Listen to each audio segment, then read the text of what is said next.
Sejam bem-vindos a mais um Não Contam na Igreja.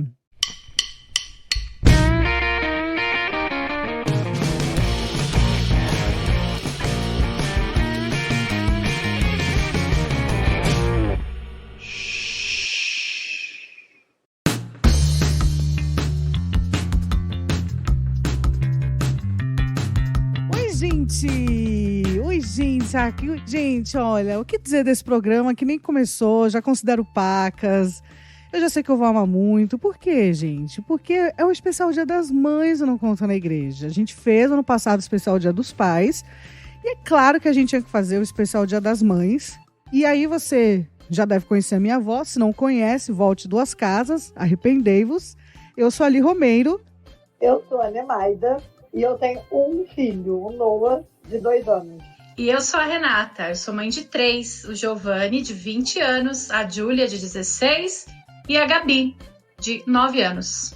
Eu sou a Juliana, sou mãe do Daniel, de 5 anos, e do Gabriel, de 8 meses. Eu sou a Aline Pérez, sou mãe da Olivia, de 6 meses.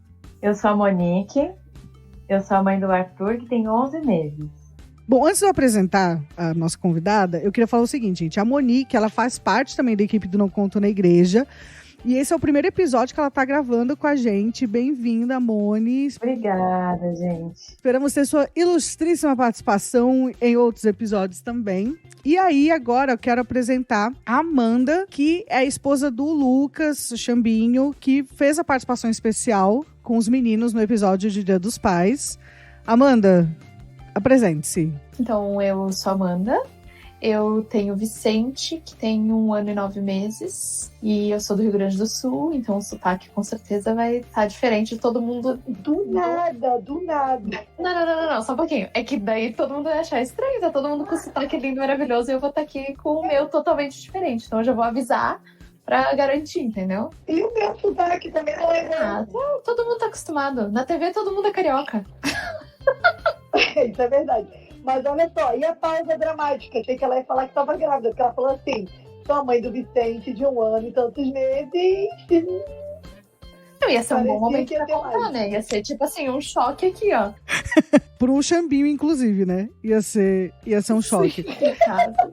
Ô, gente, olha, eu já quero começar esse episódio enaltecendo essas mães aqui. Porque, gente, o ano passado, quando foi pra gravar o episódio de Dia dos Pais com os meninos, eu montei um grupo no WhatsApp com os meninos e falei, gente, vamos gravar? Que dia vocês podem? Cara, em 10 minutos. Já tínhamos fechado o dia, o horário da gravação, tudo certo. E aí, dessa vez fiz isso de novo. Montei um grupo no WhatsApp com as mães do Não Conta na Igreja. Caraca, gente, foi demorado, assim, pra gente chegar num consenso.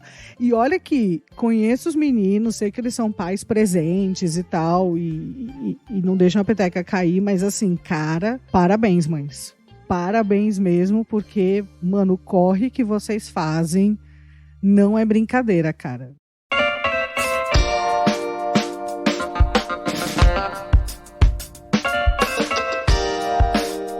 Foi assim com vocês?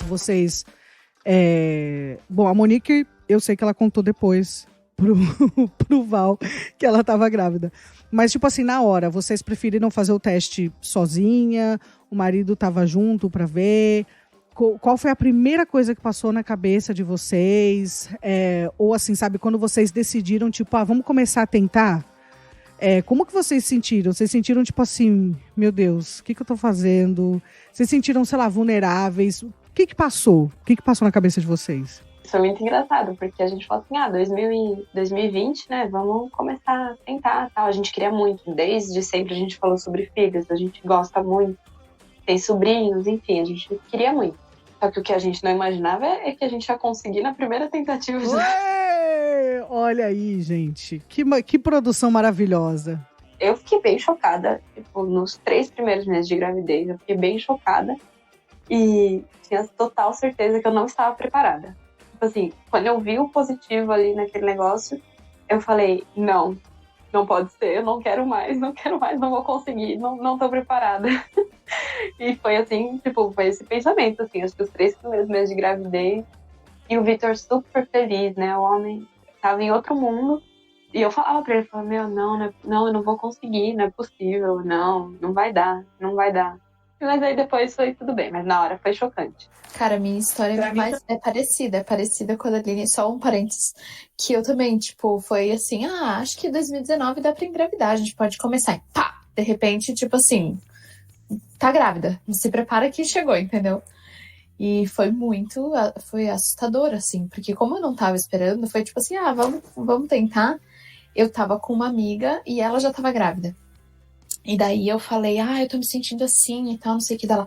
Quando eu descobri que tava grávida, eu também me senti assim. Tá bom, né? Vamos lá. Daí uma hora eu conversei sobre outra coisa lá. Quando eu descobri que tava grávida, também foi assim. Eu já tava, gente. E a gente tava no shopping no dia. Daí ela falou, Amanda, acho que tu pode estar grávida. Eu imagina. Capaz, né? Tipo assim, existe chance, mas assim, 1 em 1 milhão. Não tanto, né? Mas enfim. E daí ela falou, não, vamos comprar o teste já. E daí eu ia pra casa dela depois. E o Lucas tava jogando futebol com o marido dela. E daí ela falou, não, vamos comprar o teste, a gente já faz. E daí a gente já pode pensar no negócio pra, se tiver que avisar o Lucas, né? Daí eu, eu fui assim, só fui. Tipo, pensei, gente, o que eu vou fazer se der positivo? Tipo, eu vou estar na casa da menina, e daí vou ter que... O que vai acontecer, né? Daí fiz o teste. Quando apareceu... Tipo assim, eu tava no banheiro, eu olhei pro negócio assim, ela tava na porta do banheiro, né? Tipo assim, eu fazia xixi de porta aberta, ela tava na porta do banheiro, privacidade zero, né? Mas é que a gente é amiga há bastante tempo, então tava nesse parênteses. Eu olhei o palitinho assim, tipo, acho que eu fiquei branca, da cor de um papel. Ela me olhou assim, ela falou, Amanda, tu tá grávida. Eu não sabia se eu chorava, se eu ria, se eu gritava, sei lá, não sabia o que fazer. E faltava umas 2 horas pra eu ver o Lucas ainda. Eu só pensei, eu não sei se eu ligo pra ele correndo e, tipo, aviso ele agora. Daí deu um rolo, assim, tipo, até eu conseguir ver ele. Fiquei segurando a informação. Pensei, não, vou fazer uma surpresa que, tipo assim, seja ok, entendeu? Que ele vai ficar sabendo. Vai ficar sabendo não, né? Mas vai ficar sabendo, tipo, vai ser emocionante. Preparei todo o negócio e tal, e ele não sabia, tipo, ele achou que eu tava zoando, na cara dura, tipo, ele não, nenhuma reação. Eu mostrei assim, ele, é sério? Eu falei, sim, é sério. Eu gravando, pensando, ele vai se emocionar total. Ele assim, é sério? É sério? Não, como assim? Eu falei, é sério. Ele, não, tu tá brincando. E continuou mexendo no computador, o negócio que ele tava fazendo. Eu falei, Mori, é sério? Olha aqui. Não, a gente vê o quê? A credibilidade. Credibilidade zero, cara, zero. Mas a minha reação foi, eu não sabia se eu ria ou se eu chorava. Assim, não deu tempo de eu ficar feliz. E o desespero só, tipo, o que eu fiz, entendeu? Tipo, olha só, olha a ideia, quem que falou que eu tava pronta? Sabe? Era essa sensação. Quem que disse que dava, sabe? Eu acho que todo mundo tem essa reação na hora que vê o resultado. Porque, assim, eu também não tava esperando, eu não tava fazendo nada pra me prevenir, mas também não tava fazendo tabelinha, não tava fazendo nada, entendeu? Eu tava, deixa a vida rolar. Eu só fiz o teste porque, assim, eu tinha certeza que eu não tava grávida, tanto que eu comprei o teste mais barato da farmácia. Eu só fiz o teste porque aconteceram umas coisas muito engraçadas, assim, muito estranhas. Tipo, pessoas... Gente, eu já tava 8 anos casada. Pessoas que nunca brincaram comigo nesse negócio de gravidez falaram, cara, mas acho que você tá grávida, hein? E assim, por nada, sabe? Do nada. Depois, uma prima minha que tava grávida, ela ia falar assim, aí, quando você for no médico... Não, desculpa, quando eu fui no médico, ela falava tudo assim. Falei, gente, isso tá meio estranho. E aí eu resolvi fazer o teste. Só que isso foi numa quinta. Eu fiz o teste, descobri que estava grávida, fiquei em pânico, falei, esse teste deve estar errado. Não vamos acreditar, né, gente, no teste. Não tem como eu estar grávida. Eu comecei a ficar nervosa, comecei a ligar para uma amiga minha, para Thaísa, que vocês ouviram lá num episódio do podcast.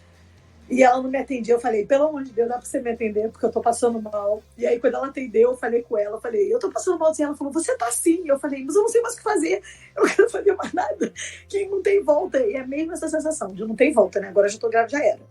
Já tá daqui até o nascimento. E aí, o que eu pensei?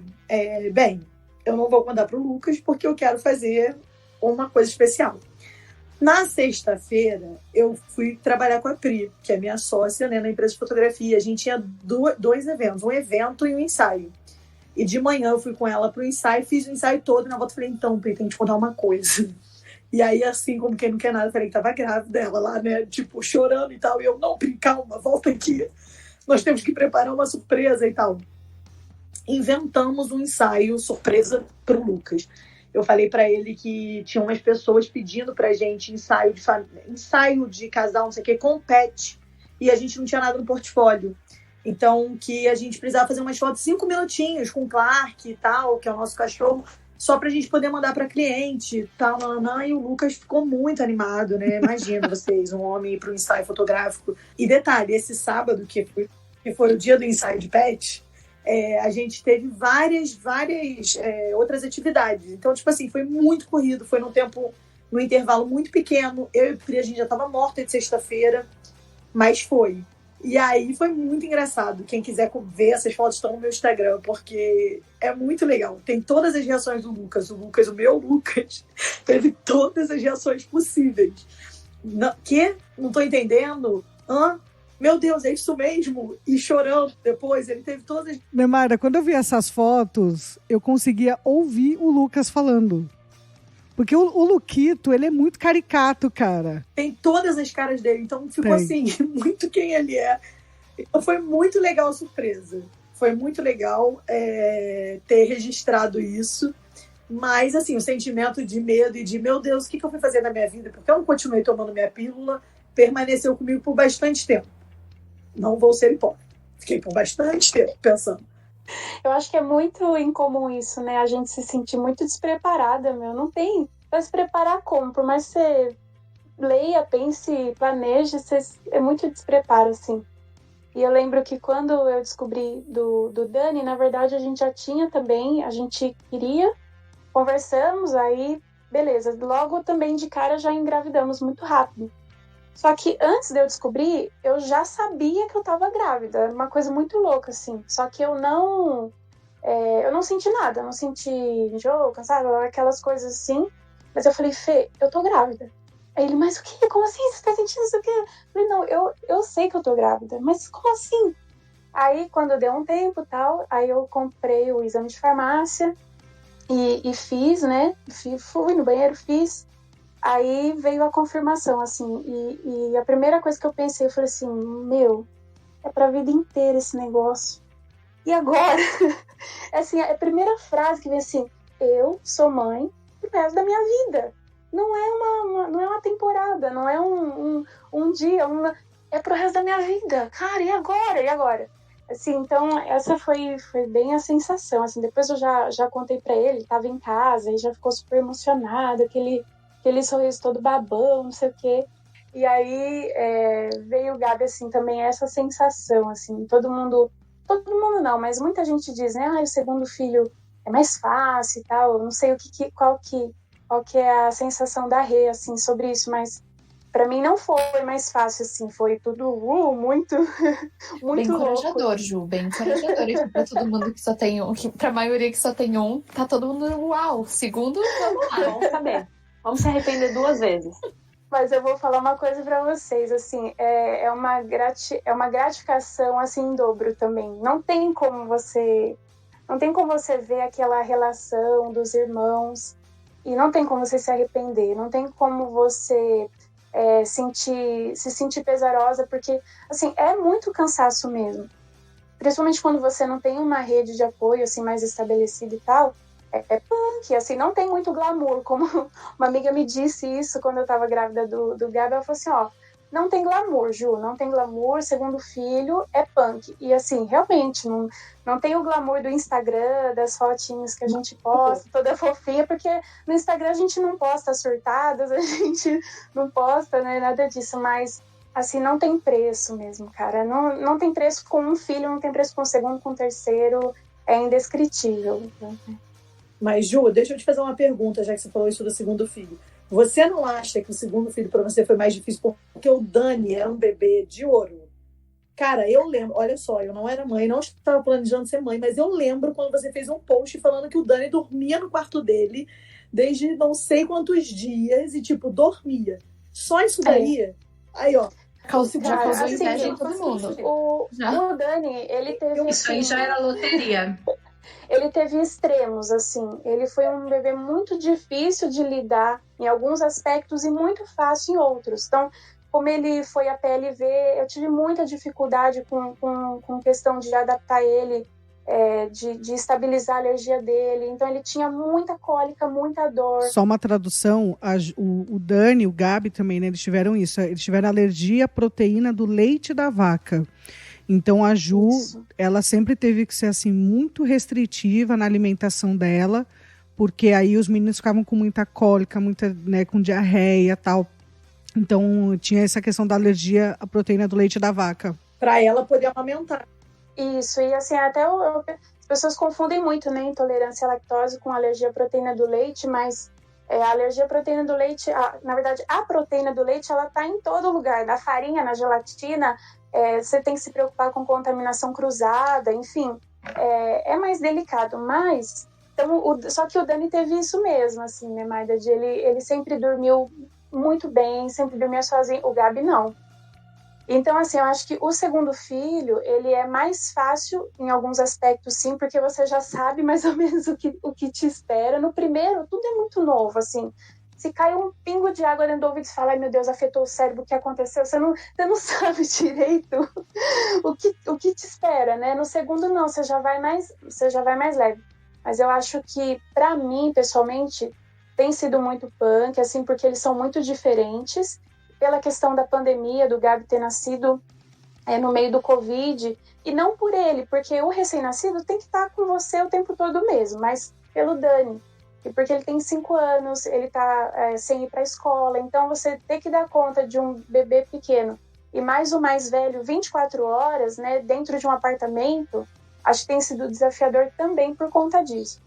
Mas a relação dos dois, assim, eu acho que o Dani, a reação dele, assim, como irmão mais velho, trouxe muito mais leveza, assim, para tudo isso. Então, a Ju tá falando, né, que essa história, o segundo é mais fácil. Também quero entender quem foi que disse isso, onde é que tá escrito e baseado em quê? Porque real... gente, para. Não, e eu brinco assim, né? Eu já falei pra Júlia, ela não tem traumas a respeito disso, mas se eu tivesse tido a Júlia antes do Giovanni, eu não teria mais filhos. Porque o Giovanni, ele era muito tranquilo também. Ele dormia com 3 meses, o Giovanni dormia a noite inteira, 8, 9 horas por noite. Inclusive, eu ficava com os peitos cheios, tive mastite, de tanto que ele dormia. Então, é assim, era uma bênção. E a Júlia já teve muita cólica, ela passava noites em claro, e a Júlia ela chorava tanto a ponto dos vizinhos já baterem na minha porta de madrugada, perguntar se eu precisava de ajuda. A vontade era de entregar ela na mão deles e dizer, preciso, leva, leva embora, me ajuda. Mas era desesperador, me deixa dormir, tudo que eu preciso. Então ela era assim. Mas assim, é interessante, cada um, eles têm as suas particularidades, né? Na época que eu engravidei do Giovanni, eu casei muito nova, né? Eu casei com 17 anos e eu engravidei do Giovanni aos 19. Então, tudo era muito novo, tudo era muito... era quase saindo da adolescência, né? Para ser mãe. As coisas eram muito diferentes, né? A gente não fazia ensaio fotográfico. Eu acho que eu nem fiz teste do Giovanni, esse de farmácia. Talvez, acho que eu já fui direto pro teste de laboratório. Contei ali na porta do laboratório mesmo pro André, com aquele celular Nokia tijolão que eu tinha. Não tinha videozinho, então foi nesse esquema. Eu tive 4 gravidezes, né? Não foram só 3. Eu tive uma dessas gravidezes. Gente, qual é o plural de gravidez? Que agora eu me perdi. Fia. Alguém me ajuda. Gravidezes mesmo. Gravidezes. Eu achei que soou tão estranho, mas enfim, tá certo. Então eu tive 4 gravidezes. E eu tive a segunda, eu perdi esse bebê com quase 5 meses. Né? Então, assim, entre o Giovanni e a Júlia, eu tive um aborto espontâneo. E a Júlia, ela foi, assim, uma gravidez que eu esperei muito mesmo, porque eu tinha tinha tido essa perda e tinha sido muito traumático, enfim. Mas eu sempre engravidei muito rápido, muito fácil também. Não era uma coisa que era difícil. Mas a gravidez da Júlia já teve um agravante, porque eu tinha a questão do aborto espontâneo que eu tinha sofrido, precisei fazer curetagem, e eu engravidei dela 4 meses após o aborto. Então, eu tive um descolamento de placenta, bem importante. Eu precisei ficar praticamente a gravidez dela todinha deitada, né? Foi uma gravidez bem difícil. E aí, enfim. Mas a Gabi foi uma gravidez, assim, embora tenha sido muito no susto. É interessante que eu fiz um teste de farmácia da Gabi, ele deu positivo e o meu mundo caiu na hora, porque era o terceiro filho, a gente não estava numa fase que dava para ter filho, financeiramente não dava, estruturalmente não dava, a gente estava mudando de casa, como a Aline falou, estava uma loucura a nossa vida. Eu já tinha 2, eles já estavam grandes, e eu pensando, meu Deus, fralda, peito cheio de novo, não dá. Mas foi interessante que o período em que eu fiz o teste de farmácia, aí eu corri, tinha um laboratório na frente da minha casa, então eu corri, fiz o beta-HCG, e ele sairia no mesmo dia, ali, algumas horas depois. O período em que eu aguardei o resultado, entre que eu fiz o teste de farmácia para o beta-HCG, eu já estava me tornando mãe do terceiro filho. Foi muito engraçado, porque o desespero que me bateu quando eu vi aquele teste de farmácia, que eu queria que aquilo tivesse errado, não podia ser. De repente, eu comecei a ter um pouco de medo de quando eu pegasse o beta-HCG, ele dar negativo. Agora, quem explica isso, né? Quem explica isso, minha gente? Ninguém explica. Então, mas é uma loucura, porque a Gabi, ela veio mesmo, é um furacão, né? Como o André chama. E é bênção, a gente olha e eu como não daria, eu penso, mas Deus veio me honrar, porque é a única que parece comigo, porque verdade. o Giovanni e a Júlia, o André todo, então Deus me honrou no terceiro, pelo menos a Gabi parece comigo. Então, assim, é interessante como a gente olha para trás e não consegue imaginar, se não fosse dessa forma, né? É perfeito, a vontade de Deus, ela é boa, perfeita e agradável, e é muito bom viver. Mesmo quando a gente leva uns sustos, assim, é muito bom a gente viver essa vontade.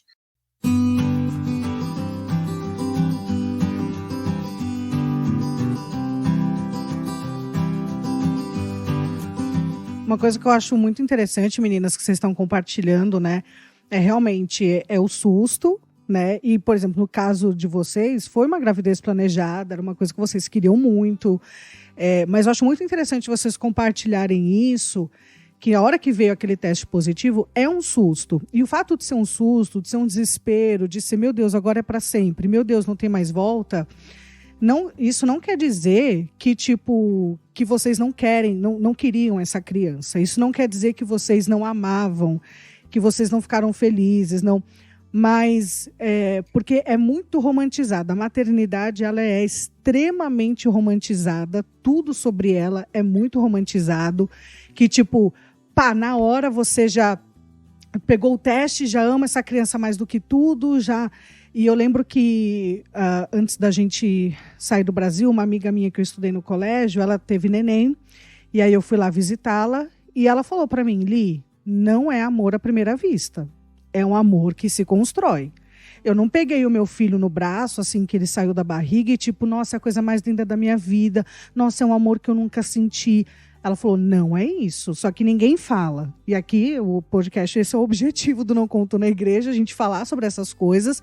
Então, no meio cristão, isso também acontece, uma super romantização da maternidade. Então, assim, eu acho que é muito normal mesmo você sentir isso, porque, assim, é o peso da responsabilidade, né, do cara, agora eu sou responsável por essa vida, eu preciso me cuidar muito mais, porque agora eu não tô comendo só por mim, ou fazendo as coisas só por mim, ou dormindo mal só por mim, no dia seguinte eu compenso, mas esse pensamento, né, de que assim, caramba, é muita responsabilidade, e eu acho que esse seu sentimento, Rê, talvez, eu não sei se as outras podem partilhar também, né, de cara, a gente não tinha dinheiro, talvez eu acho que nunca vai chegar um momento que não, agora eu estou estabilizado o suficiente financeiramente, emocionalmente, em todas as áreas da minha vida, agora pode vir o meu bebê que vai estar tudo certo e vai ser tudo romântico, mágico, não sei o quê. E assim, uma coisa, isso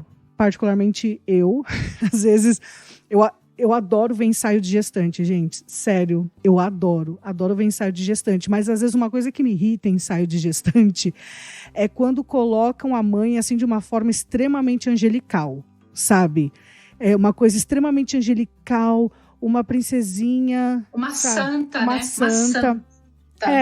E aí põe, sabe? E eu acho isso muito complicado, porque eu tenho muitas outras amigas que são mães, eu tenho amigas que são mães solteiras, e assim, cara, como é difícil. Como que, junto com a criança, nasce uma mãe e nasce uma mãe com culpa já. Como as pessoas culpam vocês por tudo, a forma como vocês se cobram de tudo também e o quanto isso é injusto. Eu sou a pessoa zero romantização, né? Principalmente quanto à maternidade. E comigo foi zero romantização mesmo, porque assim, durante a gravidez, é óbvio, eu queria conhecer meu filho, eu sabia que eu iria amá-lo, mas eu não tinha esse amor. Eu falo aqui tranquilamente. Uma vez eu conversei isso com umas amigas minhas, até uma amiga minha que falou, o dia do quando meu filho nasceu, que eu peguei, naquele momento eu senti, eu falei, eu não, pra mim pelo contrário, o dia do parto não foi esse dia, mágico, eu conheci o amor da minha vida. Não, porque na verdade o amor ele é construído. Eu era uma grávida que não conseguia ter longas conversas com a barriga, porque eu falava, gente, não rolava, entendeu? Eu orava pelo meu filho, sim, mas conversar, eu não tinha conversa. Eu falava coisas iguais a uma conversa, assim, eu sabia que eu ia amar. Eu não sabia o quanto que eu ia amar, isso eu não sabia. Mas eu não senti toda essa coisa, essa glamorização da gravidez. Então eu tenho zero, quem me conhece sabe que é zero. Eu faço ensaio gestante, eu brinco nos ensaios, quando eu falo assim, olha, né, e sente assim a plenitude. Vocês sabem que ensaio gestante é tudo falsidade, né? Porque ninguém tá plena nesse momento, carregando essa barriga, com dor nas costas, nesse momento não tem plenitude, mas vamos dar uma fingida porque fica bonito, não sei o que, eu brinco. E aí, quando meu filho nasceu, é lógico que no momento que eu peguei ele, eu já amei. Mas, assim, o que eu amei ele em 5 dias depois, não tem comparação com aquele primeiro dia. Porque as pessoas têm muito essa coisa do dia do parto, da barriga, não sei o que eu não tive. Hoje eu posso dizer o quanto eu amo meu filho, o quanto eu não imaginava. Aqueles clichês, todo clichê de maternidade é verdade. Eu acho ridículo falar isso, mas é tudo verdade. É tudo verdade. É um amor que você não sabia, que você nunca experimentou igual. É um amor que te tira assim, do eixo. O coração fora do peito. Coração fora do peito. É uma coisa que mexe com você de uma forma visceral. É realmente como se fosse uma parte sua. Por isso que tem essa coisa de você querer defender, Mas eu acho que isso é construído. Eu acho que isso é construído. Não tem humanização nenhuma. Não é toda mãe, não é toda pessoa que vai gerar, que vai sentir isso. A gente sabe muito bem, né? Não precisa nem citar exemplos, mas muitas mães nunca vão sentir isso, né? Não é, o fato de você gerar não te torna mãe, mas não é romantizado. Mas, ao mesmo tempo, quando você conhece esse amor, também você não conhece, é um tipo de entrega que você não conhece, é um tipo de abdicação que você não conhece. São coisas que te doem, mas mesmo assim você acha que vale a pena. É muito louco. É a experiência mais louca e mais surreal que existe na Terra, sem dúvida. Porque te leva do céu ao inferno todos os dias, entendeu? O dia inteiro. É muito louco e é muito bom. E uma coisa bem, bem interessante, que é talvez aqui a Ju possa concordar comigo, pelo amor de Deus, concorde para eu não me sentir péssima. Porque, assim, as meninas têm um filho, né? E isso que a Nemaida tá falando é um negócio muito louco, porque é isso, é um amor que você não sabe que você é capaz de sentir. Não sabe, você não conhece realmente esse tipo de amor, né? Eu não concordo que só conhece o amor quem é mãe. Não é isso, né? A gente conhece o amor. Mas é um tipo de amor, é um tipo de amar que é diferente. Agora, é muito louco que quando você tem o primeiro filho, você sente esse tipo de amor, que é um amor que você se doa mesmo, que é um amor em que você é sacrificial, ele tem todo essa característica. Aí você engravida do segundo filho. E aí você pensa, eu não vou conseguir amar o segundo como eu amo esse aqui. Não vai ser possível, eu não vou conseguir sentir o mesmo amor. Eu já conversei com outras pessoas que, assim, não tiveram coragem de expressar que sentiam isso. Mas você pensa que você não vai... Porque você ama tanto aquela criatura e você fala, como que eu vou conseguir amar da mesma maneira? Eu vou amar menos, não é possível. Não vai dar, eu não vou conseguir ter o mesmo tipo de amor. E aí, quando o outro filho nasce e, de repente, você se vê amando da mesma maneira, da mesma forma, e isso vai se estendendo para o terceiro, e se tiver o quarto, enfim, porque é um amor que não tem um limite de doação. Eu tenho 3 filhos, são diferentes uns dos outros. Eu posso dizer sem medo nenhum de estar sendo hipócrita ou querendo fazer um clichê, porque tem gente que fala, tem sim amor mais, um que ama mais, um que ama menos. Eu não consigo de forma nenhuma dizer que eu consigo escolher um filho para dizer, esse aqui eu amo mais, esse aqui eu amo menos. Você se relaciona de forma diferente, porque eles são diferentes. Então, a forma como você se relaciona com um, que você sabe que você pode agradar um de uma forma, outro de outra, eles vão fazer algo diferente um do outro, e isso não tem nada a ver com o amor que você dispensa. Essa experiência de quando você tem o primeiro filho, que você se vê grávida do segundo, e de você pensar que acho que você não vai ter esse mesmo amor pelo segundo, eu acho que talvez todo mundo sinta, mas às vezes a gente tem medo de dizer, né, de ser julgada, de dizer, mas como assim você pensou isso? Aí todo mundo pensou, mas não teve coragem de dizer. Mas é verdade. Mas de repente você vai descobrindo que é possível, é infinito esse amor. Concordo plenamente. E depois a gente só vai descobrindo assim que o amor realmente multiplica. Assim, o que não multiplica é a sua capacidade de atenção. Essa você tem que dividir mesmo, assim, não tem jeito, cara. É verdade. Assim, então, é aí que entra a nossa maior encruzilhada, assim, digamos, porque, você tem que dar conta, né? E eu lembro que um outro sentimento, assim, bem controverso que eu tive quando o Gabi chegou, às vezes, assim, aquela coisinha tão pequenininha, e o Dani 4 aninhos, né? E o meu pequenininho e tal. Mas quando o Gabi chegou, eu vi assim, o Dani, gente, quem é essa criança gigante aqui perto desse bebê? Parece que mudou de plano, assim, de repente aquela... Na hora de trocar a fralda, você precisava trocar a fralda? Ainda não? Porque eu lembro de ter que trocar a fralda ainda e de achar que aquele bumbum era grande demais perto do outro pequenininho. Que bumbum grande! Mas é muito louco, assim, as coisas que a gente sente, né? Daí parecia que ele ia vir, assim... Gente, esse gigante aqui encostando no Gabi, pelo amor de Deus, tal. Aí a gente vai começando a entender melhor, assim, né? Mas é muito louco o sentimento.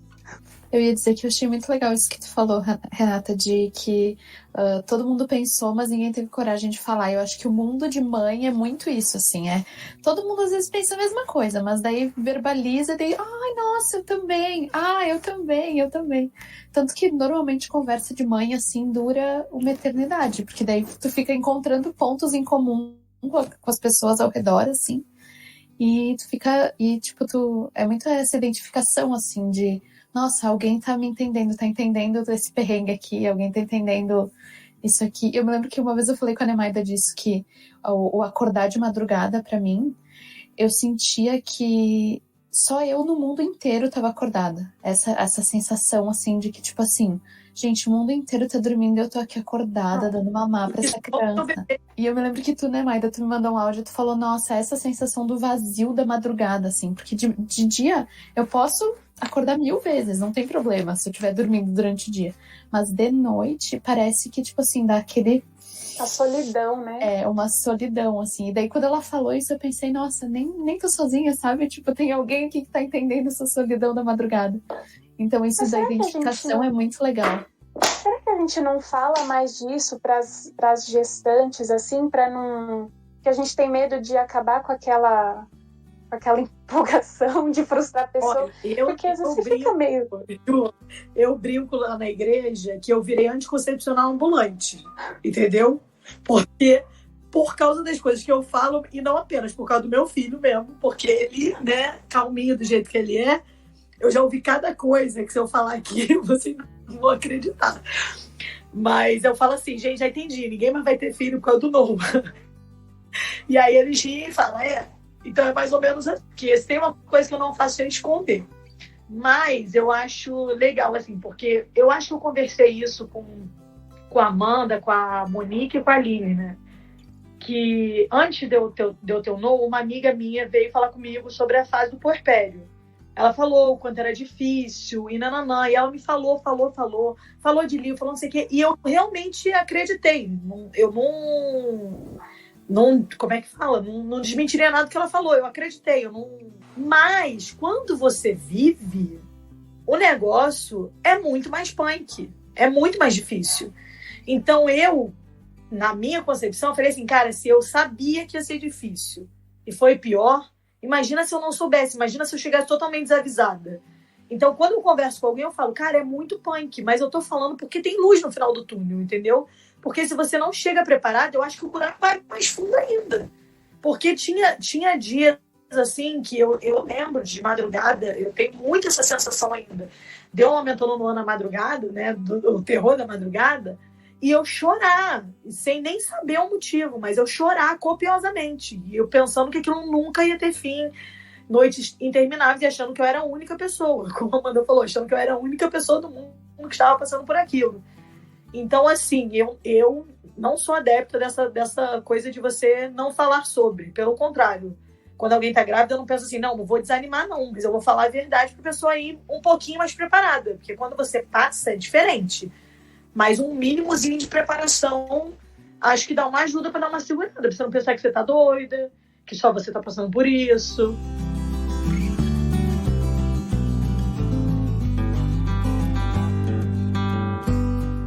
Oh, gente. Ai, gente. Que fofucha. Você, querido ouvinte, adivinha o que a gente tá vendo, né, querido ouvinte, para ter essas reações. Não, e adivinha o que a mãe tá pensando? Deu merda agora, né? Nunca mais vai dormir. Pronto. Vou ficar acordando até amanhã agora. É exatamente isso que eu ia falar. Gente, eu não vou Eu falar. falava com a Nemaida e com a Amanda, um pouco antes do Arthur nascer, eu mandei mensagem pra Nemaida, falei, me diz, tipo, o que eu tenho que esperar? Lembra, né? Eu mandei mensagem assim, tipo, me fala a realidade, porque a gente vê no Instagram, nos livros, muitas coisas muito romantizadas, às vezes muito técnicas. Ou você tem um extremo, ou é muito técnico, olha, você vai programar o seu filho 1 mais 1 é igual a 2, ou você tem a parte totalmente romantizada. Não existe uma realidade, né? A gente só consegue ter essa realidade quando você junta uma rede de apoio e fala, me conta o que realmente está acontecendo. E aí a Nemaida falava pra mim, a Amanda falava pra mim, tipo, cara, não coloca essa expectativa lá em cima, não fica pensando o seu filho vai dormir 8 horas depois de 3 meses, porque um vai fazer isso com 3 meses, o outro vai fazer com 5 anos, entendeu? Não adianta. Não existe uma regra. Estamos aí pra provar isso aí, ó. Né? O meu filho estava dormindo no momento, mas a gente fala que é a loteria aqui. Pode ser que de repente ele chora, porque ele tá com dentes nascendo, então ele chora e ele quer mamar, e aí ele não dorme, que nem essa última noite, eu dormi 4 horas, 2 horas, e depois mais 2 horas só. Porque é a vida, mas na semana anterior estava dormindo 8 horas seguidas. Não existe uma regra. E é isso que eu queria dizer, a gente precisa falar, e eu acho que também existe a fase que a mãe precisa fugir dessa fonte Instagram e da fonte tradicional técnica e correr atrás de informações verdadeiras mesmo. A gente tem muita coisa boa, inclusive o podcast agora é uma coisa muito boa para as mães ouvirem daqui para frente, e você que não está ouvindo a gente, que não é mãe, indicar para quem quer ser, enfim, porque a gente precisa falar essa realidade. E quando o Arthur nasceu, eu falei com as meninas também que medo é esse que eu sinto toda noite, porque era a fase das cólicas, foram 3 meses de cólicas. E eu falava, que medo é esse que começa a anoitecer, eu já começo a ficar com pavor, com medo. E as meninas falavam pra mim, calma, vai passar, é uma fase, vai passar, vai dar tudo certo. É assim mesmo, não se culpe por sentir esse medo, não se culpe. E essa é a verdade, a gente fica tanto com o padrão Instagram e as técnicas que a gente lê na cabeça e que a gente fala assim, poxa, eu tô fazendo tudo errado. Mas a verdade é que você precisa entender mesmo o seu filho e ver a sua realidade, o que funciona para você, para o seu bem e também para o bem do seu filho. Não pode ser só o bem do seu filho. Claro que amamentar não é fácil. Eu lembro que eu tava quase para ganhar o Arthur e eu falava assim, cara, eu não vou conseguir amamentar, eu não vou conseguir, eu vou chorar, vai doer demais, dizer que. E aí a gente se esforça, a gente se dedica e no final dá certo. No final dá certo, de um jeito ou de outro dá certo. Você vai se doar, essa doação existe, vai precisar existir essa doação. Mas não adianta você ficar com esse peso, essa culpa de que você tem que ser a mãe 100%, de que o seu filho tem que dormir, de que o seu filho tem que fazer as 30 sonecas do dia, porque a regra diz isso. Na verdade, você precisa viver uma maternidade mais leve, que também deixa essa leveza para o seu filho, senão seu filho vai viver achando que ele tem que ser programado, que nem um programa de computador.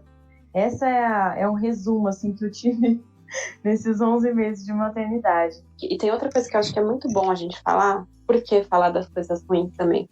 Porque você pode encontrar alguém que também passou pelo que você está passando e isso vai te ajudar muito. Então, também tive... foi o que a Ju falou. Tipo, a Olivia é muito boazinha em muitas coisas, mas ela também... A gente tem muitas dificuldades em outras coisas. É muito intenso. E daí, conversando com as meninas daqui, né? Eu várias vezes corri para elas e falei, tá acontecendo isso. Sei lá, conversei com a Amanda, com a Nemaida, com a Monique. 2 falavam comigo também, uma falava comigo não. Até esses dias eu mandei pra elas e falei, gente, a Olivia só quer dormir no colo. Eu não aguento mais. A Amanda falou, aceita que dói menos. A Monique falou, o Arthur dorme no berço. Não sei o que é, ele é muito calorento, ele gosta. Então, cada bebê é um bebê também, cada mãe é uma mãe.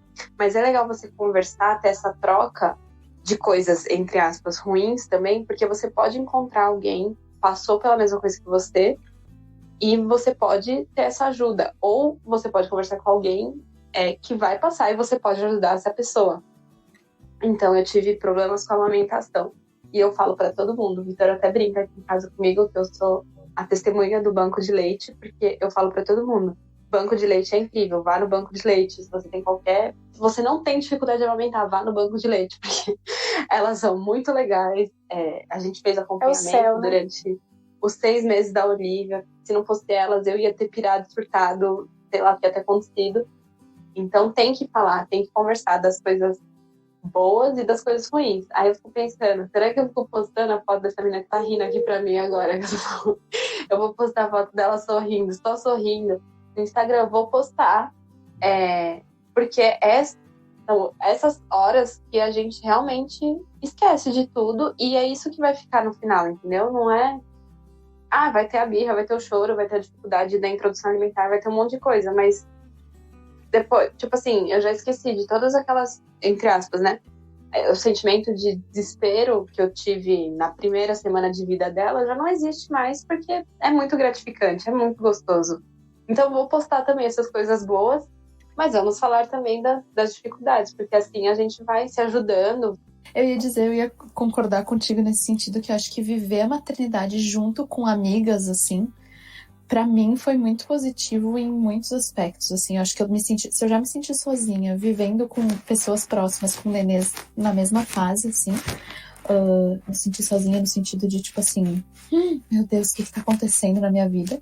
Se eu não tivesse pessoas próximas da mesma fase para poder... Essa minha amiga que foi quem descobriu a gravidez junto comigo, de madrugada, assim, 3 da manhã, ela só mandava, dizia, e aí, tá acordada? Tá? O que tá acontecendo? Porque, tipo, a gente conseguia viver as coisas muito próximas, assim, muito juntas, e isso foi muito bom para mim. E nesse aspecto, eu acho que foi muito bom, assim, de experimentar a graça de Deus nesse departamento, assim, bem específico. Para mim foi muito bizarro, assim, porque é aquela noite que tu pensa, cara, eu não vou aguentar mais, eu vou ter que entregar essa criança pro pai e vou ir dormir no outro quarto e deu, que ele que se vire, sabe? E daí dá aquele último tipo, aquele último gás, né? Então, tanto que teve um chá de fralda que eu falei com uma amiga minha e ela tava pra ganhar neném, e eu falei que por muitas noites, assim, tipo, eu ficava, Deus, assim, renova as minhas forças, porque eu já tô, tipo, já deu, sabe? Eu já tô esgotada, eu já não aguento mais. E até hoje, assim, quando eu penso nisso, eu penso, cara, olha só, tipo, isso foi muito misericórdia, sabe? Porque foi muito difícil e o dividir com alguém foi muito bom, assim, eu acho que foi muito... Deus usou muito a vida dessas pessoas próximas, sabe? Você pode estar pensando assim, mas eu tô grávida, eu tô com bebê e não tenho nenhuma amiga minha de perto que esteja também. Mas, cara, por exemplo, a Amanda, ela mora no Rio Grande do Sul, vocês sabem porque ela se apresentou falando assim, né? E eu moro no Rio de Janeiro. A gente não conhece pessoalmente os filhos uma da outra. Mas a Amanda talvez seja a mãe mais parecida comigo em termos de pensamento. Porque também tem isso, gente. Você vai ter lá 6 amigas. E às vezes elas vão pensar diferente sobre maternidade. Isso não é ruim. Isso não é ruim. Você vai aprender muito nisso também. Sabe? Você vai aprender muito. Você pode concordar, pode discordar. Até porque, como já foi falado aqui, bebê não é receita de bolo, né? Você vai ter que encontrar seu jeito. Minha mãe sempre dizia assim, que filho... Cada um cuida do seu jeito e cada um acha que o seu jeito é o melhor, né? Porque, afinal de contas, você não estaria fazendo desse jeito se você achasse que fosse uma maneira ruim. Mas é bom você ter o contraditório e tal. Mas, por exemplo, a Amanda, que é a minha amiga de mais longe, né? Digamos assim, que estava numa fase próxima, é a que mais tinha uma linha de pensamento parecida com a minha em diversas questões. Tanto que a gente trocou várias figurinhas de livros e etc e tal. Então, se você não tem alguém perto de você, se você acha que essa troca só vai ser boa se tiver alguém que você possa encontrar aí no parquinho, não, entendeu? Procure alguém. Às vezes, cara, a gravidez, ela une as pessoas. Às vezes você tem uma pessoa que é sua conhecida, ela tá grávida perto, aí você vai fazer um comentário, já era, entendeu? Você vai entrar no universo e virou amiga. Mães então, assim, com assuntos infinitos. Alguém. Exato, procure alguém, porque assim, é muito legal dividir, é muito enriquecedor. Porque tem hora que você precisa de um conselho. E assim, mesmo que seja de uma pessoa recém-mãe, entendeu? Porque não tem muito isso. Às vezes, é uma coisa que alguém que tem um bebê recém-nascido me fala, e eu falo assim, cara, não tinha pensado nisso. As minhas amigas tiveram filhos depois, e eles falavam assim, não, você já teve, né? Não sei o que. Eu falo, não tem isso, pode falar.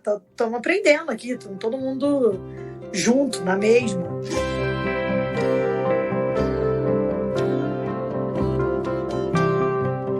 Eu achava muito assim, que quando eu passasse dessa fase de bebê, do medo, não sei o quê, tudo ia melhorar no sentido assim, de que eu não ia ter mais tanta dúvida, né? O Noah tá numa fase que eu acho que eu tô fazendo tudo errado o tempo inteiro. Eu falo, não é possível que isso tá certo, não é possível. Entendeu? E eu sou a pessoa que já li tudo que vocês possam imaginar. E não sei, então assim, agora também eu tô vendo que como disse, as 2 fases vão o quê? Aumentando o grau de dificuldade. Porque assim, vai subindo de nível, né? Vai subindo de nível. Então, eu acho que assim, essa primeira fase, ela é bastante desafiadora, porque ela mexe também com o nosso psicológico e com o nosso físico. A gente fica cansada, literalmente cansada, fisicamente cansada, né? Vocês estavam falando disso e eu me lembro que eu tenho, rapidinho, só para complementar uma coisa que a Amanda falou, que eu acho que ela via as pessoas e falava, só eu tô passando por isso. Eu tive os meus filhos todos no inverno. Então eu ficava de madrugada, no inverno, acordada, e às vezes eu ia para a igreja, eu saía para algum lugar assim à noite, e eu olhava para as pessoas e eu sentia inveja delas, pensando assim, elas vão para casa e elas vão dormir, e eu não. Principalmente com a Júlia, eu tinha essa sensação. E essa fase, quando ela passa, é um alívio muito grande, porque aí você passa a dormir, e quando ela vai passando de um modo que você não sabe que dia que ela passa. Você não sabe que dia. Esse dia passou. Ela vai passando. E aí, então, você vai até que você olha para trás e fala, poxa, tô dormindo. Mas vem os desafios das outras fases, né? Chega o desafio da adolescência, né? E tem filhos que na adolescência vão ser menos ou mais. Eu não sei se a palavra difícil se encaixa, porque eu acho que são os desafios que eu tive com o Giovanni em relação à adolescência, não são os mesmos que eu tenho com a Júlia, né? E não sei como serão os desafios da adolescência da Gabi, ela já está aí na pré-adolescência. E eu tive uma fase muito complicada com o Giovanni, assim, hoje a gente olha e eu olho para trás e falo, valeu a pena ter ficado no pé, insistido, sido chata, porque eu fui uma mãe muito chata na adolescência do Giovanni, com toda certeza, eu fui muito chata. Gente, eu marquei um encontro com meu filho pela internet, né? E eu compareci. Ele foi. Então, assim, é só para ver se ele dava informações, e ele dava. E eu marquei esse encontro, e eu fui, ele também, e o pai dele também. Então, são histórias, assim, que a gente teve que cercar muito ele na adolescência.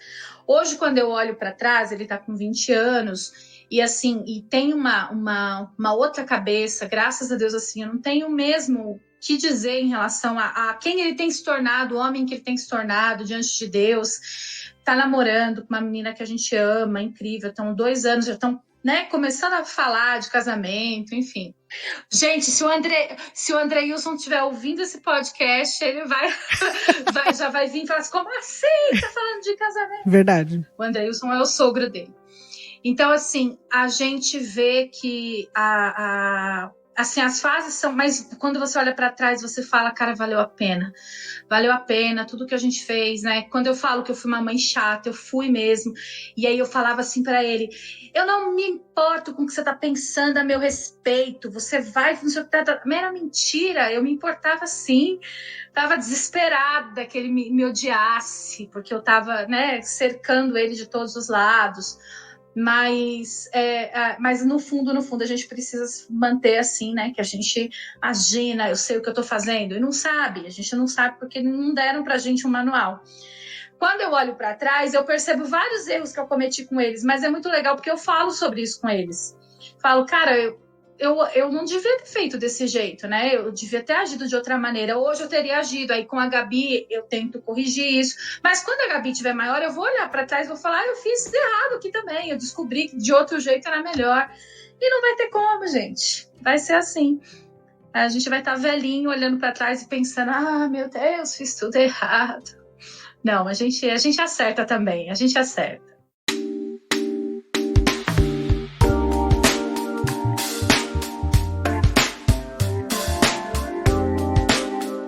Cara, uma coisa muito legal assim que vocês têm falado é a importância da rede de apoio, a importância de ter com quem conversar. E às vezes você está aí nos ouvindo e aí você pensa, mas eu não tenho filho ou eu não quero ter filho. E tá tudo bem. E você pode fazer parte dessa rede de apoio também. Não é essa rede de... É claro que quando você é mãe é mais fácil, porque aí você sabe o que a outra está passando, você sente. Mas o fato de você não ser mãe, isso não quer dizer que você não possa ajudar uma mãe, que você não possa fazer parte da rede de apoio da tua amiga que é mãe. Então, assim, como fazer parte dessa rede de apoio? Em primeiro lugar, em nome de Jesus, eu estou aqui pedindo, levantando as minhas mãos aos céus. Não julgue essa mãe. Não cobre essa mãe. Não insinue. Mas eu falei porque eu me preocupo, eu falei na boa vontade, eu falei querendo ajudar. Em primeiro lugar, você pergunta para essa mãe, como eu posso te ajudar? Entende? Aí a mãe vai falar para você como você pode ajudar. Então, assim, não insinue se a mulher que escolheu fazer uma cesárea, por exemplo, não insinue nada, não coloque nenhum peso sobre isso. Se ela está tendo dificuldade para amamentar e aí ela optou por dar fórmula, não coloque nenhum peso sobre isso. Você não sabe o que essa mulher está passando. É toda uma questão hormonal, é privação de sono, principalmente assim, quando você é mãe de primeira viagem, que realmente, o que a Ju falou, né? Caiu uma gota d'água no ouvido, pronto, meu Deus, já danificou o cérebro do meu filho, já derreteu o cérebro dele. Porque você é mãe de primeira viagem, você não tem noção, você nunca passou por isso antes. Então, assim, eu acho que a primeira coisa para a gente, nós que não temos filhos, né, a gente fazer parte dessa rede de apoio é não acrescentar qualquer tipo de cobrança, qualquer tipo de dor, de julgamento sobre essa mãe, porque toda mãe se cobra e se cobra demais e se culpa demais por tudo o que acontece. Então, eu acho que, por exemplo, outras formas pós-pandemia, tá, gente? porque aí é quando a gente vai poder se visitar, se abraçar e ficar todo mundo junto. Cara, se oferece um dia para fazer faxina para essa mãe, entende? Se oferece um dia e fala assim, ó, eu vou aqui, que dia que eu posso ir aí? Pergunte para ela. Porque eu sei que às vezes a gente vai na boa vontade querendo ajudar e a gente não pergunta se é o melhor horário, se é o melhor momento. Cara, se ofereça para ir fazer faxina. Se ofereça para ela, fala assim, olha, deixa que eu fico aqui com o seu neném, vai tirar um cochilo. Vai dormir por, sei lá, por 2 horas, entende? Eu fico aqui com a criança, pode deixar. Como que eu posso te ajudar? Uma coisa que na minha igreja aqui que eles fazem, que eu acho assim, fantástica, e não é só para quem é mãe, para quem acabou de... famílias que acabou de nascer um filho, mas até se a família tem alguém que está doente, a pessoa está enlutada, enfim. Uma coisa que eles fazem aqui, eles montam toda uma rede, eles fazem uma escala com um grupão, e aí cada dia uma pessoa dessa escala vai levar a refeição para a família, sabe? Então é uma coisa a menos que a família não precisa se preocupar. Mas, por exemplo, nesse momento agora de pandemia, cara, pede um delivery, entende? Pede um delivery, manda entregar na casa aí da tua amiga, dos teus amigos que acabaram de ter bebê, entende? Então, assim, são coisas que a gente pode fazer e simplesmente coloque, sei lá, para ouvir, sabe? Essa fase do puerpério, coisas que eu já li a respeito, que eu já ouvi, que eu já pesquisei, é uma fase extremamente difícil mesmo para a mulher. Do crente ao ateu, ninguém explica o que acontece nessa fase mesmo, sabe? A questão hormonal é muito punk, é muito pesada.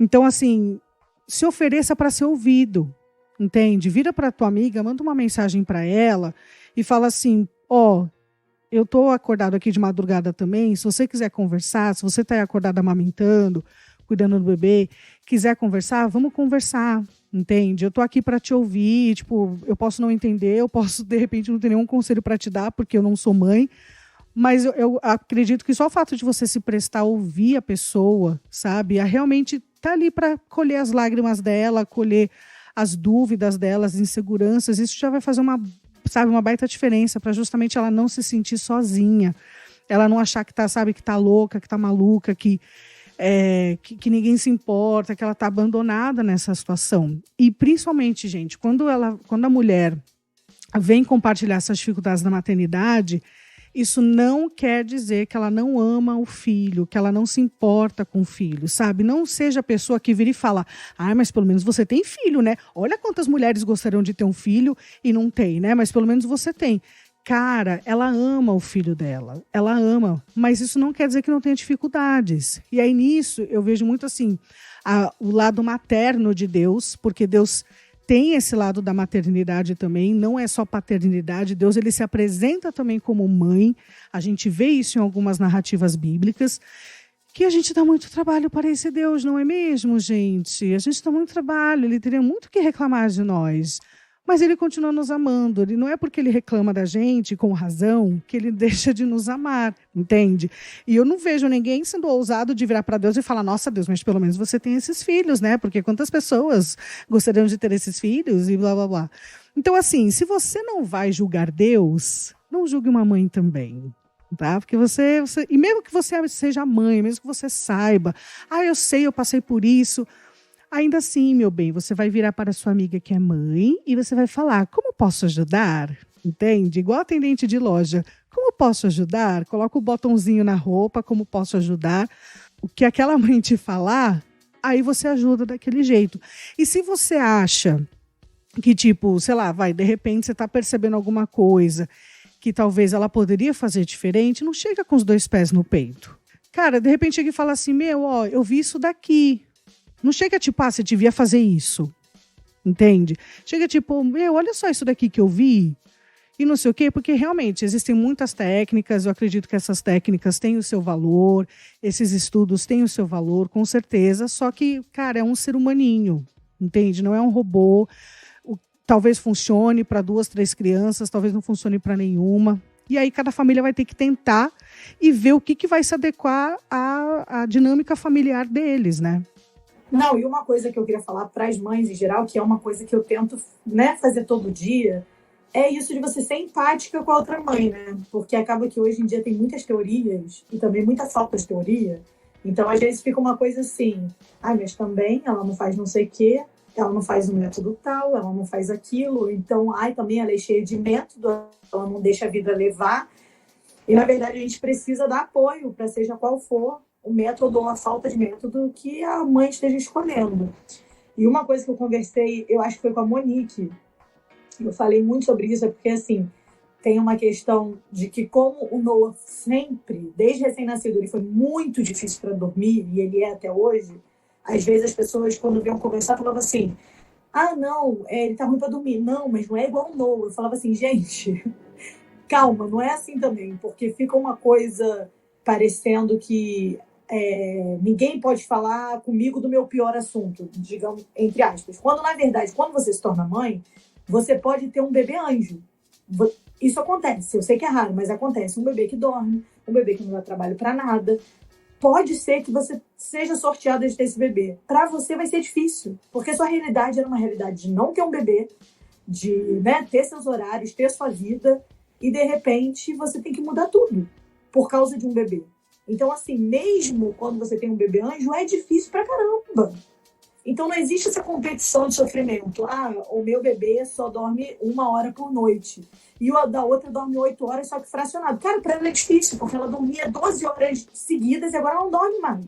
Então, assim, para todas as mães, não importa qual é o tipo de bebê, eu até brinquei com a Ju, porque eu fiquei com esse negócio do som do Daniel, mas é o que a Ju falou, em outras coisas. Ele era difícil. Para todas as mães é difícil, porque você tem a responsabilidade de tomar conta, de criar, de educar, de alimentar e etc. Um outro ser, não é uma coisa simples. Então, assim, não adianta alguém vir falar com você, meu filho está dormindo mal, ele dorme e está acordando 2 vezes na madrugada. Você fala assim, tu tá reclamando? Meu filho, ele acorda às 7, entendeu? Não adianta. Para a pessoa é ruim do mesmo jeito. E eu falo isso porque é uma coisa que eu mesma várias vezes respiro, entendeu? E falo, cara, é difícil para todo mundo. Para todo mundo é difícil. Para alguns pode ser que seja mais, mas não tem como saber, porque cada um sente de um jeito, né? E cada um passa pela sua experiência. E essa coisa dos métodos e das formas, eu não sei o quê, a gente já se sente muito cobrada, né? E às vezes quando vem isso também, você não fez isso. Também você faz isso ao invés de deixar rolar.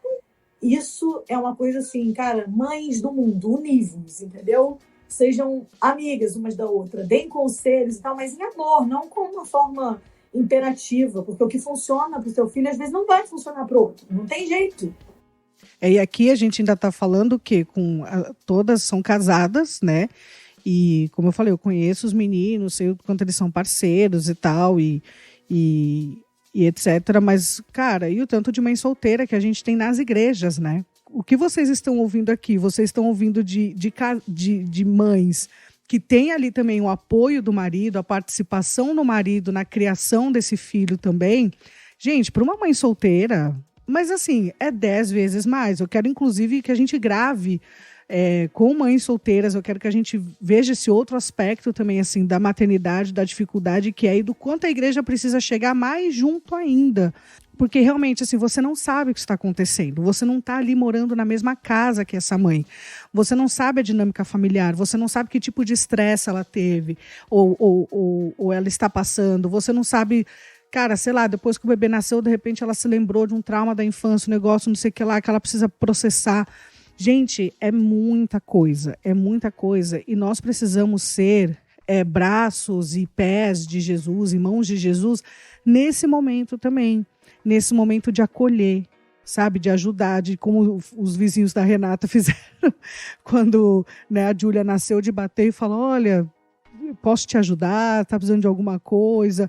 Então, assim, sabe, não fique só reclamando, não fique de repente, sabe, não seja aquela pessoa inconveniente que de repente ouve a criança dar um grito, ouve a criança fazer um barulho, uma bagunça e já olha feio. Porque você não tem uma criança, porque você não convive. Cara, não faça isso com essa mãe, porque a criança não vai perceber a sua olhada, mas a mãe vai perceber, sabe? Principalmente no ambiente da igreja. É para ter esse tipo de barulho dentro da igreja sim, gente. Que bom que essas crianças estão dentro da igreja, que bom que essas famílias estão dentro da igreja, sabe? A minha igreja que tem isso, eu sei que... Eu tenho uma amiga que mora em Curitiba, ela vai eu acho que na PIB de Curitiba, eu sei que eles têm isso também. Eles têm um grupo de discipulado só para pais recentes. entende? Porque tem muitos casais que infelizmente se divorciam no primeiro ano de vida do bebê, né? Porque é muita coisa acontecendo. Então, eu sei que eles têm assim, um grupo de discipulado mesmo, sabe? Para acolher esses casais, para ajudar, para tipo, né? Porque você é responsável por um ser humaninho, só que você não é só mãe, você continua sendo esposa. E aí, o marido, como é que fica? São muitas questões que não dá pra gente tratar tudo num episódio só. Mas como é importante a igreja chegar junto nesse momento, sabe? De ter realmente um grupo de apoio a esses casais. Essas mães precisam falar, os pais também precisam falar, os pais também precisam expressar, porque também é muita mudança acontecendo para eles. Eles são poupados da mudança, da questão hormonal que acontece, mas também é muita mudança para eles. Então, como é importante a igreja investir nisso, em acompanhar essas famílias, sabe? Não só... que bom que faz o chá de bebê, que faz chá de fralda, é uma bênção, que, nossa, ganha tudo, isso é muito maravilhoso. Mas, assim, precisa ter realmente esse tipo, sabe, de acompanhamento nesse primeiro ano, porque, como vocês estão vendo, é muita coisa que acontece e esse casal, ele também precisa ser acolhido, ele precisa ser protegido, ou essa mãe solteira, ela também precisa ser acolhida, precisa sentir que ali também é o lugar dela. E às vezes dá um tilt na minha cabeça que a gente vê muitas mães desencorajando novas mães, né?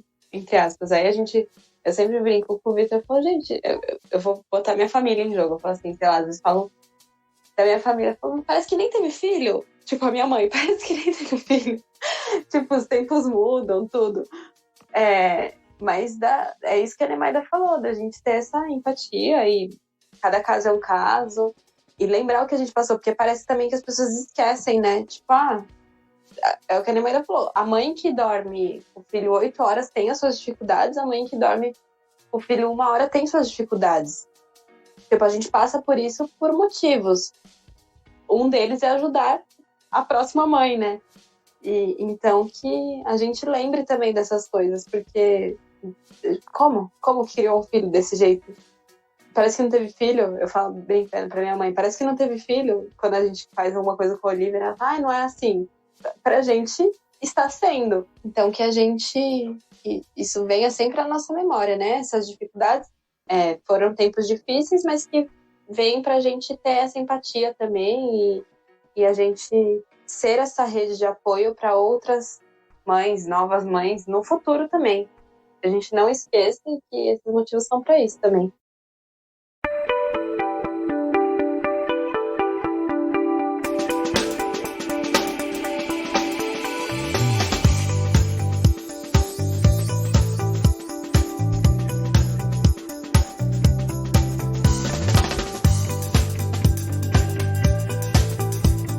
Queria que vocês compartilhassem, porque assim, eu falo isso e é óbvio, né, que pra mim é fácil falar porque eu não tenho filhos, mas eu adoro crianças que fazem os pais passarem vergonha, tipo, do fundo do meu coração, são as minhas crianças preferidas e tipo, como eu adoro colecionar essas histórias. Eu vou começar contando, acho que a vergonha máxima que eu fiz os meus pais passarem. E aí depois eu queria que vocês contassem alguma história assim também de vergonha que a criança, que os seus filhos já fizeram vocês passarem. Gente, aí então, né, meu aniversário de 9 anos era aniversário de 1 ano do meu irmão, então minha mãe quis, né, fazer tipo, aniversário de 1 ano, fazer uma festa, não sei o quê.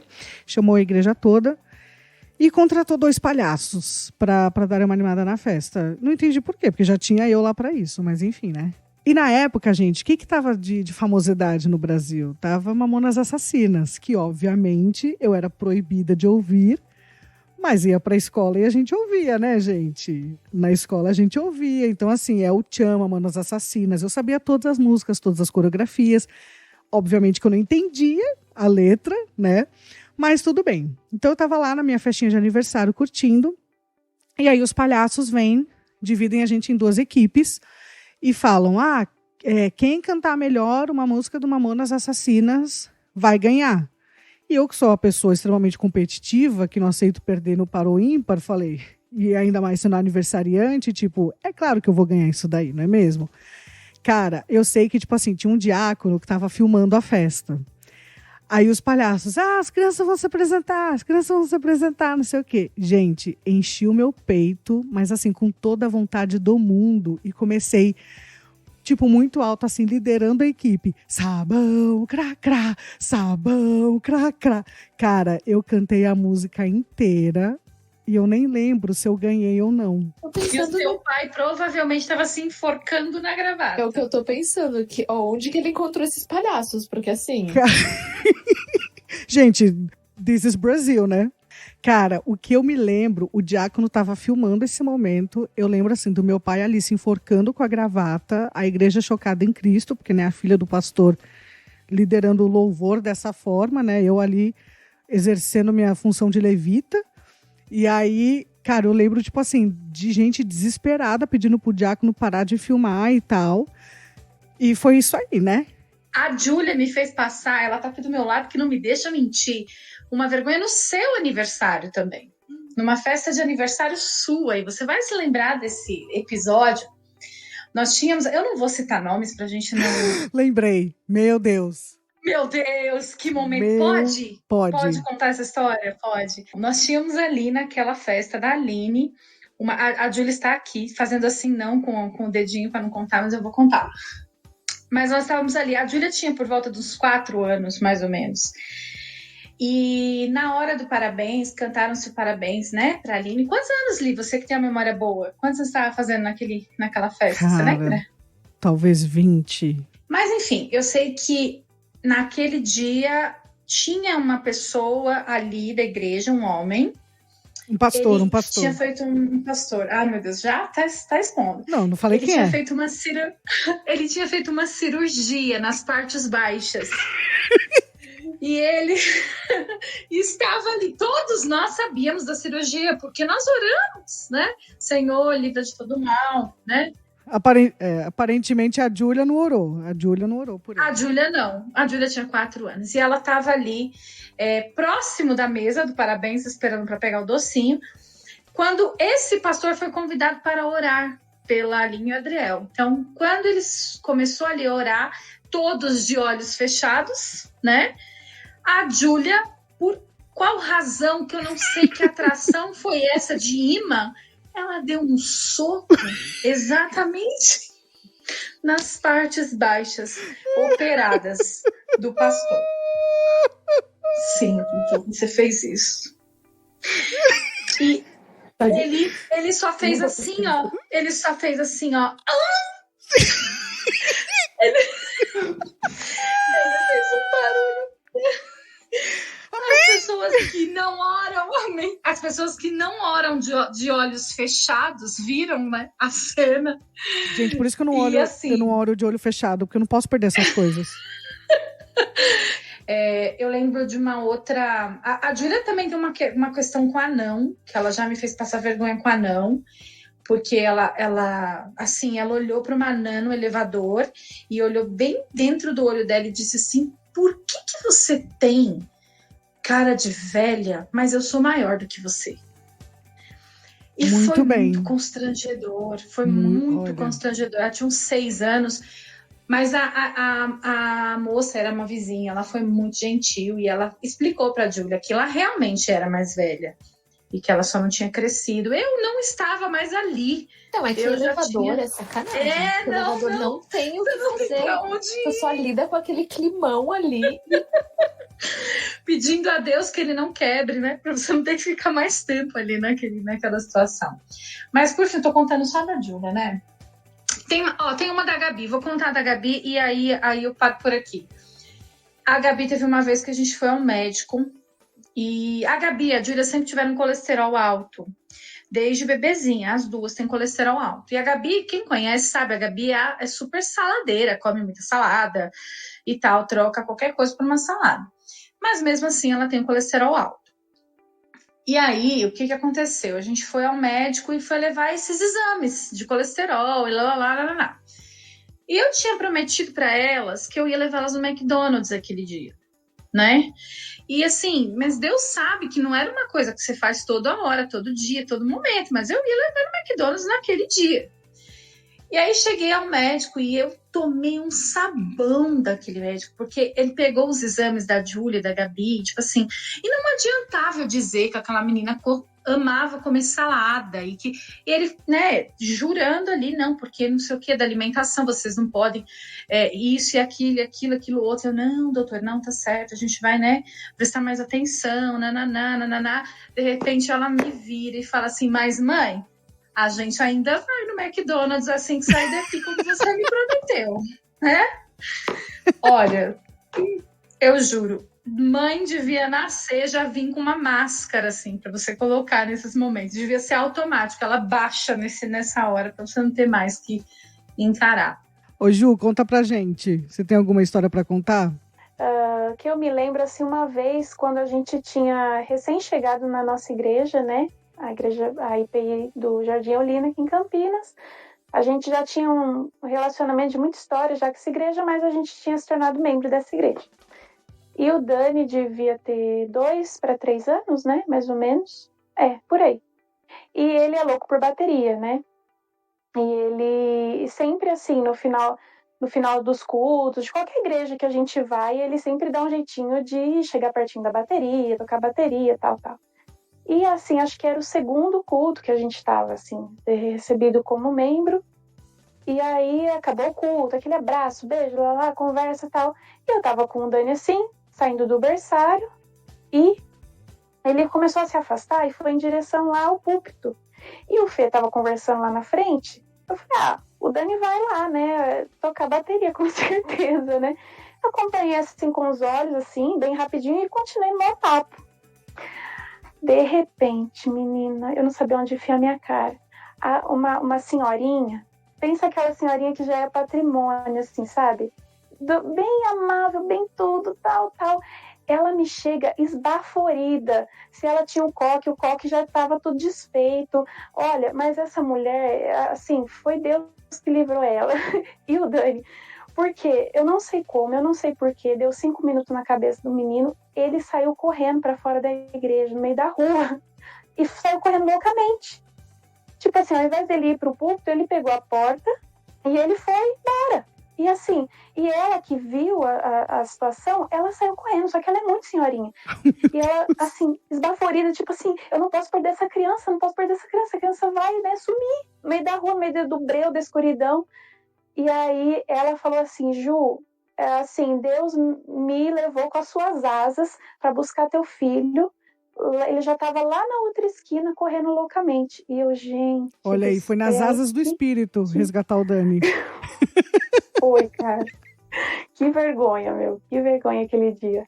Aí a gente se sente super desnaturada, né? Eu também já perdi criança no cinema, no shopping, enfim, parque, onde vocês quiserem, praia... Eu não tenho uma história de perder criança, mas a última noite a gente tá dormindo aqui na casa dos Dindos do Vicente. E daí, tava eu e o Lucas dormindo no quarto e ele dormindo no outro. E o colchão tem, tipo, tá um colchão solto no chão e tem um lugar que ele poderia cair. E ele rola da cama e continua dormindo às vezes. E essa noite, e aqui eles têm costume de dormir não a porta aberta, assim, mas tava só com o vidro fechado. Não tava, porque tem uma veneziana e o vidro. E tava só o vidro. E tem uma luz com sensor do lado de fora. E daí ele chorou de madrugada e eu só ouvi um mama bem longe, assim. Longe. Pensei, não sei se era o meu sono que tava profundo ou se ele tá longe mesmo. Levantei devagar e tal, não correndo. Olhei pra fora da janela, o sensor ativado. E pensei, estranho. Cheguei no quarto dele, abri a porta assim, comecei a tatear toda a cama. Cadê a criança? Não achei. Meu Deus. Tatei. Saí tateando a cama. Abri a porta do quarto, o Lucas estava dormindo. Eu falei, Lucas, o Vicente sumiu. Ele, em um segundo, ele já estava na porta do quarto, assim. Arrebatamento. Daqui a pouco, arrebatou. Daqui a pouco, mas nenhum barulho, ele não me chamou mais. E não achei ele no quarto. Daqui a pouco, tinha um colchão de solteiro encostado, assim, na parede. Só saiu uma cabecinha de trás do colchão de solteiro, assim. Ele me olhou, assim, com uma cara de que louca, quem tá me procurando, sabe? Tô aqui o tempo inteiro. Só uma cabecinha. O Lucas só me olhou com uma cara de quem queria me matar. Que era, tipo, 2 da manhã. Queria me matar. A criança ali, pleníssima, como se nada tivesse acontecido. E eu apavorada. Uns 5 segundos, assim, que meu coração parou, veio até a boca. Depois de mãe doida. Nossa, eu pensei, tô louca. Faz a mãe passar vergonha. Não, pareceu eu louca. Eu louca total. Pareceu não, né? Eu fiquei louca total. O Noah tem coleção. Né? 2 anos e meio, coleção de histórias. Mas eu vou contar só uma, porque assim, o Val e a Monique conheceram o Noah. Então, assim, eles sabem que ele é um escândalo. Então, assim, vergonha eu tenho de vários tipos. Tem aquela vergonha mesmo da criança fazer pirraça, de se tacar no chão. Tenho dessa vergonha? Tenho. Tenho outras. Mas vou contar uma que é bem pandemia. A nossa igreja estava fazendo culto online, só que eu e o Lucas, geralmente, a gente vai para ajudar. O Lucas, às vezes, toca, às vezes eu canto. A gente tá sempre, né, por lá. Só que quando estava no culto online, se o Lucas estava tocando, eu tinha que ficar com o Noah, né? Se eu estava lá, o Lucas ficava com o Noah, estava nesse vice-versa. Eu não lembro se o Lucas foi pregar ou se ele foi tocar, não sei. Eu só sei que eu estava com o Noah dentro do culto, só a gente, né, o culto online. E o Noah ama a bateria também, juro. Eles têm que se conhecer, porque é uma loucura. Mas o Noah ama instrumentos no geral, ele tem uma paixão por música. E eu sei que no meio do culto online, ao vivo, né, no Facebook, na hora do louvor, o Noah me deu um drible e saiu correndo, porque ele é bem do rapidinho, e ficou lá na frente, pulando junto com o louvor da igreja. Só ele, uma cabecinha assim, do nada. Aparece assim lá na live, uma cabecinha, e ele pulando. Nós já queremos ter acesso a essa live, por favor. Queremos. E aí a criança o quê? Vai lá, pula, eu fico que nem uma palhaça, tipo... Porque senão eu ia aparecer também. Imagina que lindo, eu indo lá no meio da live, pegando a criança e tirando. Não, e daí no meio do caminho ele pode se jogar no chão, tipo assim, já... Normal da criança. E ele grita. Porque se ele só se jogar no chão, mas ele grita. O botão de volume dele veio quebrado. Ele super quebrado, vocês não tem noção. Tá lá no último volume. E aí eu fiquei até que ele resolveu vir. Não, o pessoal do louvor fechou os olhos, porque tava todo mundo querendo se mijar de... Porque o Noah é tipo um mascote, né? O Noah ama. Ele, desde que ele aprendeu a falar, ele falava, o tio Igor toca violão, o Jean toca baixo, eu toco guitarra, o fulano toca... É assim, apaixonado. Então, todo mundo queria rir e eu queria morrer. A sorte, né, é que o meu pastor é bem tranquilo com esse negócio de criança. Então, quando ele pegou o microfone, ele brincou e tal, riu. Mas, assim, eu tava com tanta vergonha que eu não sabia mexer a minha cara. Mas nós já fez várias outras coisas, tipo dar tapa na bunda das pessoas. Então, aí, né, pra passar vergonha. Se tem uma coisa que ele tá fazendo desde cedo, é me fazer passar vergonha. Mas uma coisa eu digo, ele faz a gente passar vergonha, mas ele também faz a gente chorar de rir, porque é cada uma. Fala, Moni. A gente foi viajar e aí a gente parou um tempinho no aeroporto. Aquele momento pré-voo, né? Quando você fica ali esperando o seu embarque. E eu tô amamentando, então a gente tá morrendo de fome toda hora, quer comer, e a criança também quer comer. Então a gente sentou ali um pouquinho, num café, assim, tipo o rei do mate. E o Arthur no carrinho. Aí ele levanta os 2 pezinhos, a Nemaida já viu ele fazendo isso. Ele levanta os 2 pezinhos e põe o pezinho onde você segura o apoio da mão. Ele põe o pezinho aqui em cima. E tinham várias mesas do nosso lado e as pessoas sentadas. Aquele silêncio, momento, eu não sei quanto silêncio que eu ouvi no aeroporto, mas aquele momento fez muito silêncio. E ele com as perninhas ali em cima faz assim.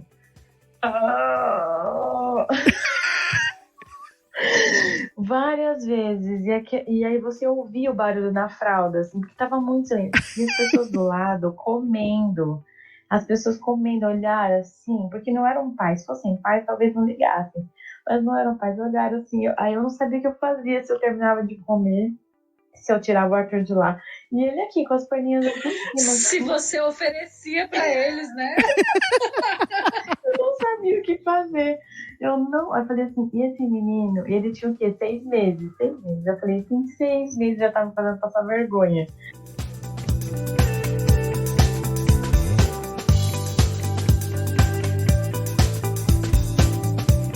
Ai, Ai, gente, adorei ter gravado esse programa com vocês e todas essas coisas que a gente conversou. E fiquem tranquilos, esse não será o único episódio do Não Conto na Igreja sobre maternidade, porque tem muito pano pra manga pra gente falar desse assunto, vários recortes pra gente fazer também. Mas foi muito bom. Vamos encerrar por aqui, porque para essas mamães poderem dormir também, porque a jornada é longa. E é isso, gente. Muito obrigada por terem topado participar, por compartilharem tudo isso com a gente. Foi muito bom. E você sabe que esse espaço aqui é de vocês e pode vir quantas vezes quiser. Viu? Um beijo. E vocês já sabem que o que eles não contam na igreja, a gente conta aqui.